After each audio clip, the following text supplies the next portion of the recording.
Hello students, today I am teaching you utility analysis. New topic, that is utilities analysis.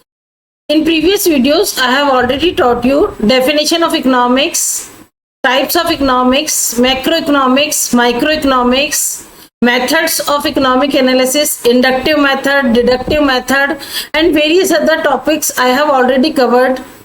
If you have not watched my all those videos, I request you to watch my all those videos, and I also request you to please like, subscribe and share. Now we are going to start the new class, that is utility analysis. In this lecture I will teach you the meaning of utility, types of utility, cardinal utility and ordinal utility, and after that total utility, marginal utility and average utility. As you see, it is the important part of the consumer behavior of in microeconomics. Utility analysis, it has two approaches, cardinal approach and ordinal approach. What we will cover, I have already told you the meaning of utility. What's the meaning of utility? A cardinal approach, ordinal approach, total utility, marginal utility and average utility. This we will cover in this class. Then what's the meaning of utility? Now see, utility. What is utility? Utility is the satisfaction or benefit a consumer derives from consuming a good or service. It is subjective. It varies from person to person, even for the same person, and for different time there is utility of different commodities. Means utility is the satisfaction, means this is the virtue of a commodity that makes satisfaction for consumer. Utility is the satisfaction or benefit a consumer derives from consuming a good or service. It is a subjective concept and it varies from person to person and even for the same person from moment to moment. Suppose you are thirsty, then there is utility for water that time for you. Means it depends upon the situation. It is the satisfaction consumer derived from consuming a good is utility. Two approaches are there, cardinal approach and ordinal approach.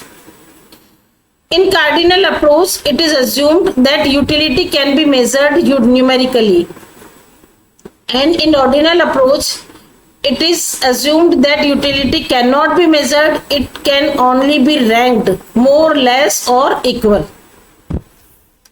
Then first one is cardinal utility approach. It is the Marshallian. This approach is given by the Marshall.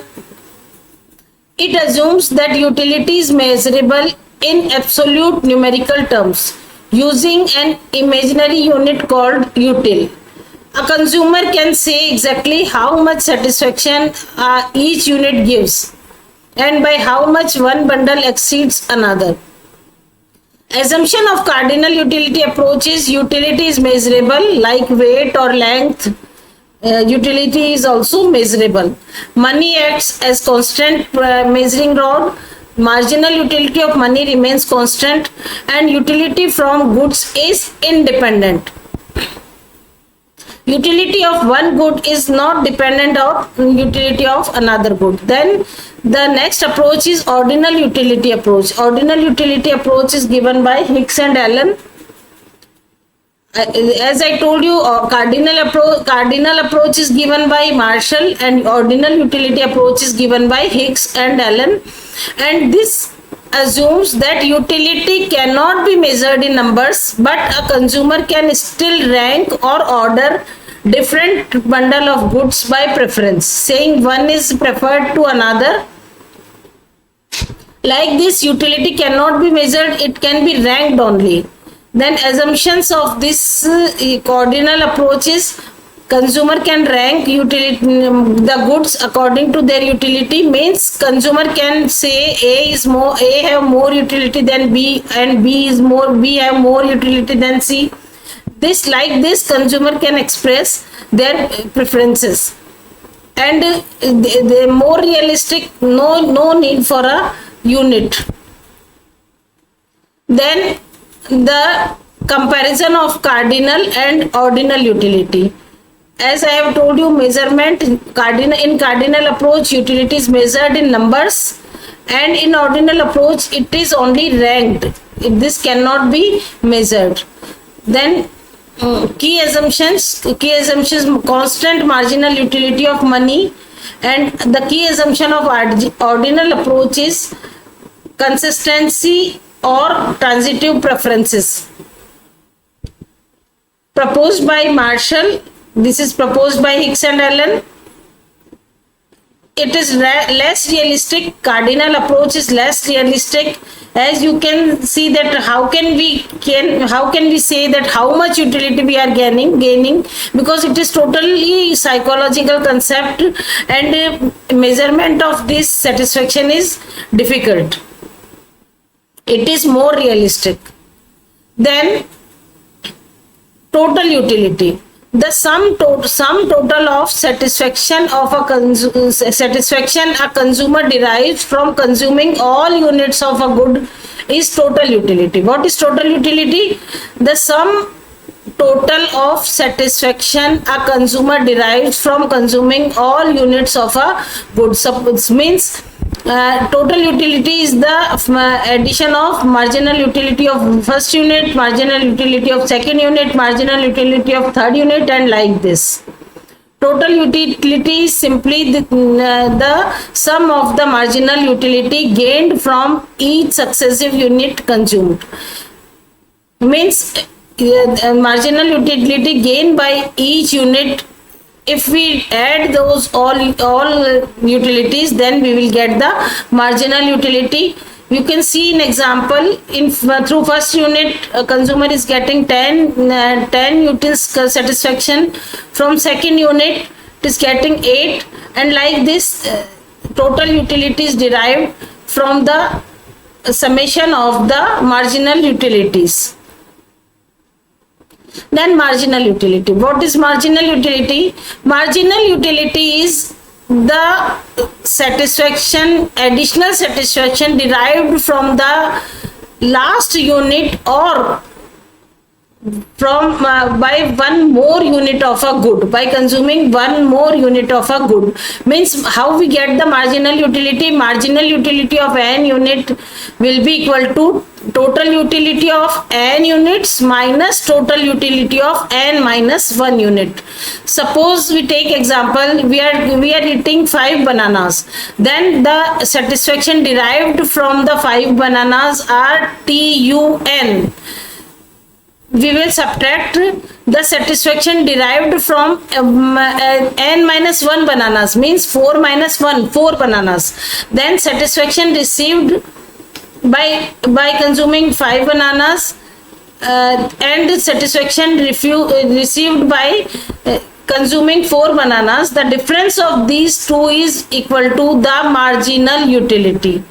Also using we can say that we can this is also the formula for marginal utility equal to delta TU bata delta Q. Delta TU upon delta Q means change in delta TU upon per unit change in Q, quantity demanded. Then average utility. Average, as the name itself explains, that the utility of per unit of good consumed is average utility. Total utility divided by number total quantity consumed. This is average utility. In the example, you can see that by consuming 2 units of good, if total utility is 18, then average utility will be 9. Like this, we will get the average utility. We can represent all these types of utility through diagram also. You can see that this is the total utility diagram. like this, it is continuously increasing, but the rate of increase is not same. And average utility, it is decreasing, but it will never be zero. And this is the marginal utility. It may be zero, and even it may be negative also. Then at last we can say that cardinal utility is measured numerically. Given this concept is given by Marshall. Ordinal utility is given by, this concept is given by Hicks and Allen, and these economists say that utility cannot be measured. It can only be ranked only. It can only be ranked, or preference can be given. Then total utility will be summation of marginal utility. Marginal utility will be equal to delta TU upon delta Q, and average utility equal to total utility upon Q. So this is utility analysis, the basic concept of utility. In this I have explained you what's the meaning of utility, cardinal approach, ordinal approach, total utility, average utility, marginal utility. These all topics we have covered in this class. If you students, if you have confusion in any concept, in any concept of utility, either total utility, marginal utility, average utility, you can write in comment box. And also, if you like my videos, then please like, subscribe and share also. I request you. Thank you very much.